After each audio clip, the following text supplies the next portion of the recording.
we are with you. In good times and in less good times, we are with you.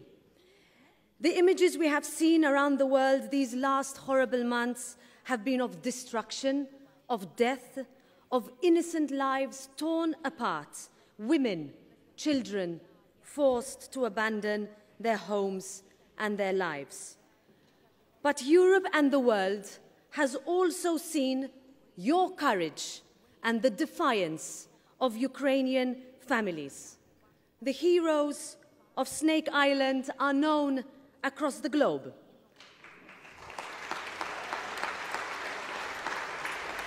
The proud warriors of Mariupol will inspire generations and generations to come. Dan kien il-qofol tal-messaġġ tal-President tal-Parlament Ewropew Roberta Metsola f'diskors imqanqal fil-bini tar-Rada il-Parlament Ukren fi Kiev.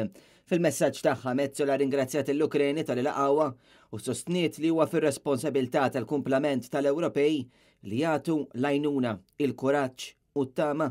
The European Union is a project for peace, but even above that, it is a project about freedom. And let me say that Ukraine is Europe.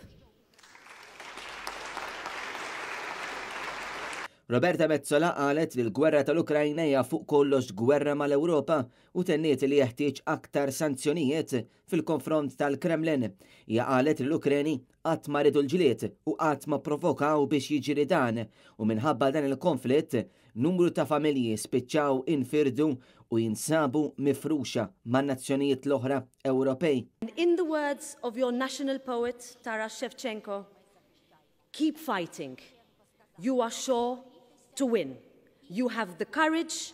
Ukraine has that courage. We are with you today. We will be with you tomorrow. And we will never, ever leave your side. Slava Ukraini.